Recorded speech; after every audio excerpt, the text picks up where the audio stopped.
anyway, welcome. I hope that scared you. It certainly did me. I was probably going to edit that and be like, oh, too spooky for me. Anyway, welcome to another video, but it's going to be a different video because I'm not going to do shit. Well, I did record some gameplay for you to watch while I read a scary, creepy there was supposed to be effects, I don't know. Hey, Bob! Yeah. Where's my special effect? Your mom. Purchase. But anyway, you can see I got all dressed up. Okay, so I got professional. Not really, because I have like a freaking red bubble shirt, and I have this thing that I don't have my undershirt with, and you can see a little bit of my white. But anyway, let's get started. I was probably gonna get in my chin. It was in my chin. So anyway, before I tell you, this is actually what I used for my mic. So if you hear like that, it's basically this. So that situates everything. But anyway, let's get started. What we're gonna do today, I basically just said it, but let me just recap. We're gonna read creepypasta and watch me fail at prop hunt while I read it. It's gonna suck. But anyway, see you guys right there. Don't worry, it's just the introduction. I love you. Welcome to creepypasta. This edition of creepypasta is brought to you by Funny Jokes, the source of what I'm reading. It's on my phone. I'm a professional. I'm sorry. But the author, well, it's not the author, the publisher, I guess, is Dom, creepy, scary story guy. So follow him.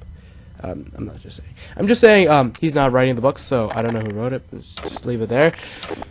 A story to scare my son. Son, we need to talk about internet safety. I slowly crumpled onto the floor next to him. His laptop was open, and he was playing Minecraft on the public server. His eyes were locked onto the action. Comics scrolled down to the side of the screen in the chat box. Son, can you stop your game for a minute? He exited the world, but closed the laptop and looked up at me. Dad, it's gonna be another cheesy story. What? I faked hurt my feelings for a second and grinned at him. I thought you liked my cautionary tales. He grew up listening to my stories about children who encountered witches, ghosts, werewolves, and trolls. Like many of the generation, I used to tell reinforced morals and teach lessons about safety. Single dads like me should use all the parenting tools at their disposal.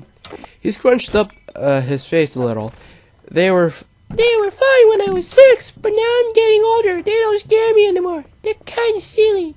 If you're gonna tell a story about the internet, can you make it like really, really scary? Okay, pause. Beware.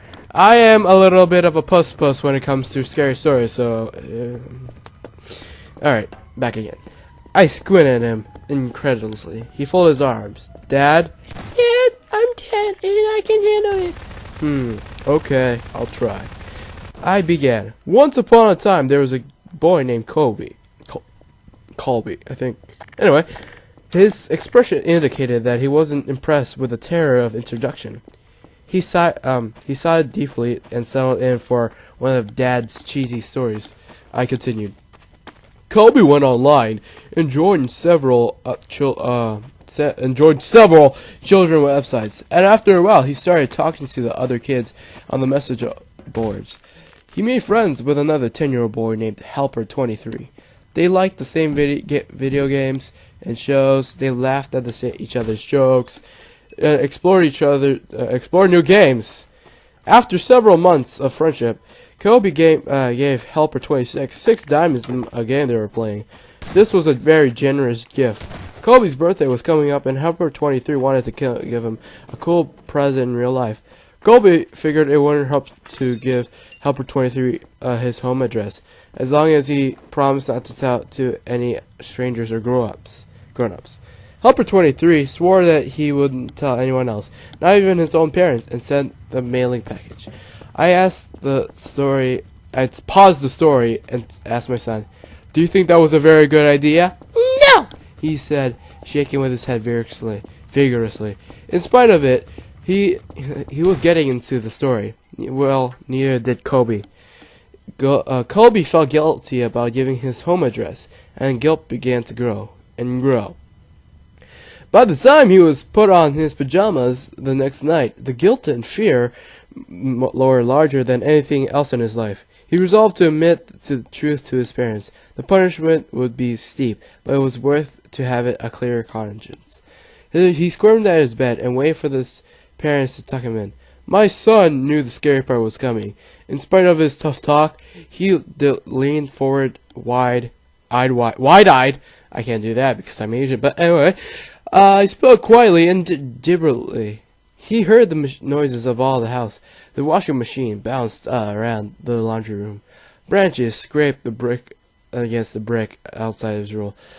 His baby brother cooed in the nursery, and there was some other noises he couldn't quite pinpoint. But anyway, I guess I'm playing at Loose Community. Yeah, I decided to switch. I don't know why. Okay, back to the story. His baby. Finally, his dad's footsteps echoed down the hall. Hey, Dad, he called out nervously. I have something to tell you. His dad stuck his head in the forehead at a weird angle. In the darkness, his mouth didn't seem to move, and his eyes were all wrong. Yes, son. The voice was way too off. Are you okay, Dad? The boy asked. Sung the father in his strangely affected voice. Colby pulled around up his covers defensively. Is Mom around? Hero! Mom's head popped up in the doorway below Dad's. Her voice was a natural falsetto. So let me hold on. Let me try to do a Justin Bieber voice. Okay. Here I am. Okay, I guess it's the same, but okay, sorry. Mom's head popped up in a. We were told that you told us that you gave our home address to Helper 23. You shouldn't have done that. We told you never to give out personal information on the internet. She continued. He wasn't really a kid. He just pretended what?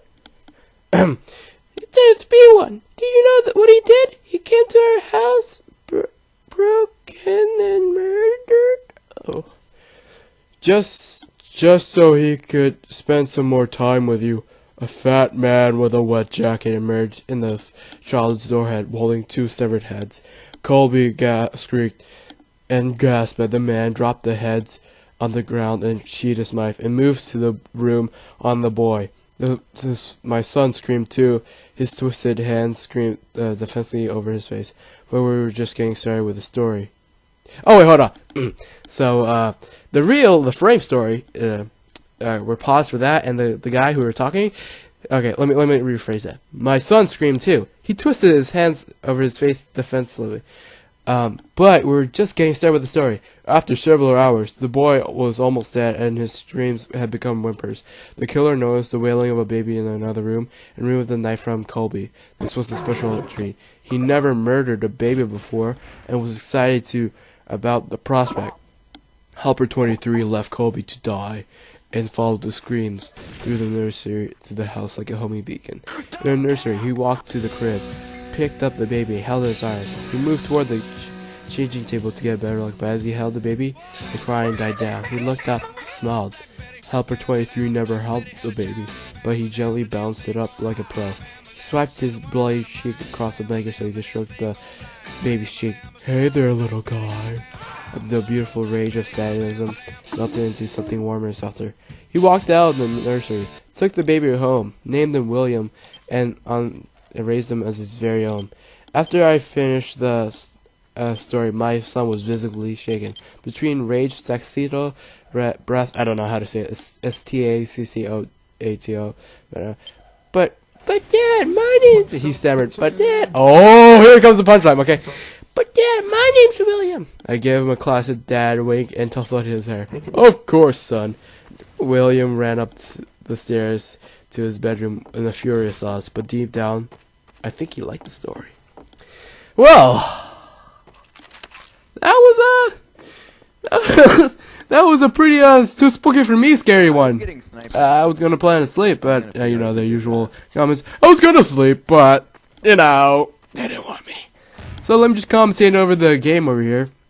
I bet you guys were just listening to me here while that loading screen. So let's just hear of Jed's old commentating voice. Alright, so it looks like I'm in the trader. I'm just talking with my friends. Oh, it looks like I see Batman. And no. Okay, so I gotta tell you, I was playing Five Nights at Freddy with Oscar, and I didn't know if I'm gonna record it. I didn't know if I'm gonna edit or not, but jeez, every time I look at that duck, dude, it gives me that. But anyway, that's my last one. Don't worry. We're gonna, I guess, how did you guys feel about the story? I felt it was pretty funny and spooky. Overall, I think it was a 9 out of 10. That might be a little biased because I usually read the story, Dom guy.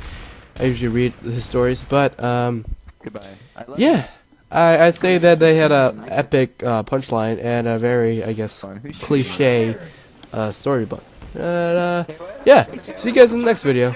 Bye.